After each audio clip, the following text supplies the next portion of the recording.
Welcome back. વાત કરી રહ્યા હતા આપણે ગુજરાતના કેટલાક સમાચારોની ને ખાસ કરીને એક નિર્ણય એવો કેન્દ્ર સરકારે લીધો છે કે જેનાથી ગુજરાતને મોટો ફાયદો થવાનો છે. આમ તો આખા દેશ માટે નિર્ણય છે, પણ ફાયદો સૌથી વધુ ગુજરાતને થવાનો છે. શું છે આ નિર્ણય, એના પર નજર કરીએ તો સેમિકન્ડક્ટર જે છે એના માટેનું જે મિશન છે દેશનું, ISM ઇન્ડિયન સેમિકન્ડક્ટર મિશન 2.0, એને કેન્દ્ર સરકારે આજે મંજૂરી આપી દીધી છે. 1.25 લાખ કરોડના ખર્ચે આ મિશનનો વિસ્તાર થશે. આપણે જાણીએ છીએ કે ઓલરેડી સેમિકન્ડક્ટર પર કામ ચાલી જ રહ્યું છે અને ગુજરાતના ધોલેરા, સાણંદ જેવા જે ડેસ્ટિનેશન્સ છે એના પર સેમિકન્ડક્ટર માઇક્રોન છે, ટાટા છે, એવી કંપનીઓ પોતાની રીતે સેમિકન્ડક્ટર વિકસાવી રહી છે અને હવે એને વધુ વેગ આપવા માટે સેમિકન્ડક્ટર 2.0 મિશન જે છે એને મંજૂરી આપી દેવાય છે. નવી મોબાઈલ મેન્યુફેક્ચરિંગ સ્કીમને પણ લીલી ઝંડી આપી દેવાઈ છે. આ મિશનની સમય મર્યાદા છે એ 5 વર્ષથી વધારીને 12 વર્ષ કરવામાં આવી છે. ચિપ ડિઝાઇન, ફેબ્રિકેશન અને પેકેજિંગ પર વધારે ફોકસ આમાં આપવામાં આવશે. ભારતમાં સેમિકન્ડક્ટર ઇકોસિસ્ટમ જે છે એને વધારે વેગ આનાથી મળશે. હવે માત્ર ચિપ ફેબ્રિકેશન પર નહીં રહે ફોકસ, પણ સમગ્ર સેમિકન્ડક્ટર વેલ્યુ ચેઇન જે છે એને વિકસાવવાનો પ્લાન અત્યારે સરકાર કરી રહી છે. ચિપ ડિઝાઇન કંપનીઓને પણ પ્રોત્સાહન આપવામાં આવશે. ભારતીય ડિઝાઇન કંપનીઓને આનો સૌથી વધુ લાભ મળવાનો છે. મટીરિયલ અને કેમિકલ ઉત્પાદકોને પણ ઇન્સેન્ટિવ્સ મળશે. સિલિકોન વેફર, ગેસ અને સ્પેશિયલ કેમિકલ્સ પર આ જે નવી પોલિસી છે એમાં ભાર મૂકવામાં આવ્યો છે.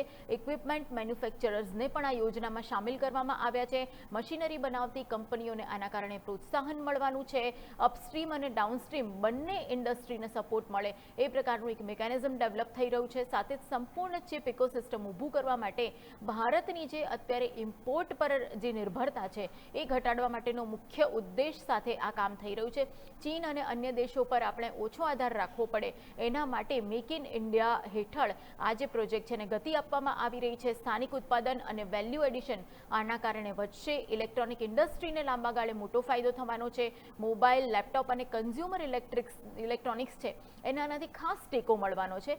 ઓટો ઇન્ડસ્ટ્રી અને ચિપ સપ્લાય વધુ મજબૂત બનશે. ઈવી અને કનેક્ટેડ વ્હીકલ્સ છે એને ફાયદો મળશે. આપણે જાણીએ છીએ કે ઈવીનું માર્કેટ અત્યારે વધી રહ્યું છે અને સામે જ પેટ્રોલ અને ડીઝલનો ઓછો ઉપયોગ થાય એના માટે ઈવીને અત્યારે ખાસું પ્રોત્સાહન પણ આપવામાં આવી રહ્યું છે. પ્રદૂષણ ઘટાડવા માટે પણ ઈવીનો મોટો ફાળો છે અને ઈવીમાં આ જે સેમિકન્ડક્ટર ચિપ્સ છે એ ખાસ વાપરવામાં આવે છે. એઆઈ ચિપ અને હાઈ પરફોર્મન્સ કમ્પ્યુટિંગને આના કારણે સપોર્ટ મળશે. ડિફેન્સ અને ટેલિકોમ ક્ષેત્રમાં પણ મહત્વની યોજનાઓની જાહેરાત કરવામાં આવી છે. ટાટા ઇલેક્ટ્રોનિક્સના ધોલેરા ફેબને આના કારણે વેગ મળશે.